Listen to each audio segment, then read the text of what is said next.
Yo mga idol, kumusta? Mandrigma Sports, sabi nga pala, ating pag-usapan, Barangay Nibra, may bagong player, ginulat ang lahat at Bon Pisumal, nagiging free agent ng Barangay Nibra. Pero bago nga yan, kung bago pala sa aking channel, huwag mong kalimutang subscribe at click ang notification bell para like kang updated sa ating latest upload natin. So pag matuhugot pa rin ang kupunan ng ating Barangay Nibra ng bagong malalakas na player ngayong at coming season dahil nabigo pa rin na ang Jinkings na makuha ang kampyonato sa nagdaang season. Ito na nga bang hinihintay ng lahat kung saan magbabago na nga rin ang magiging lineup next season dahil ang plano pa rin ng ating Barangay Nibra, i-trade na nga ba yung walang maaambag sa bawat laban tulad pa rin ni Jason David at Raymond Aguilar. Talagang titignan nating lahat, kailangan pa rin na maalis yung walang maambag sa upunan ng Barangay Nibra kung bakit napahina nga naging bawat laro ng ating Jinkings sa nagdaang season mga idol dahil napakababa nga ang naging average. Interesado pa rin ang upunan ng Barangay Nibra na makuha ang nasabing player na si QMB mga idol.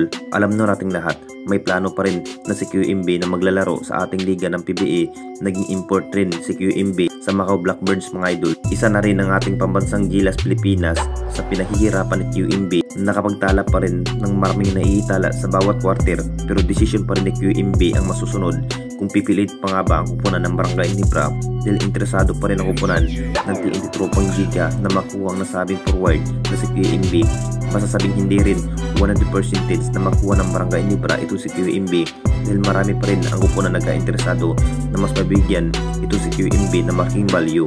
At dito na naman tayo sa isa pa nating balita, Bon Pisumal magiging free agent na ng Barangay Nibra na parang isa pa rin itong si Bon Pisumal sa plano na i-trade ng Barangay Nibra dahil maikli pa rin ang kanyang makukuhang playing time sa nasabing player na si Bon Pisumal.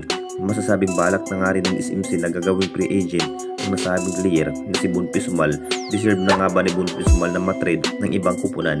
Nakita naman natin lahat sa naging bawat roles ni Bon Pisumal talagang hindi pa rin mabibigyan ng sapat na playing time dahil sa kanyang napakababa ang kanyang naging average sa kupunan ng Barangay Nibra. Makapagtala pa rin ang nasabing player ng maikli ang kanyang maiitala. Kailangan na nga ba ng papalitan ng bagong player ito si Bon Pisumal?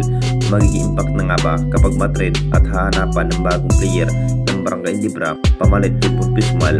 Maiiba na nga rin ang naging bawat lineup ng Jinkings kapag magsisimulan ng new season. Bigo pa rin na makuha ang kampyonato.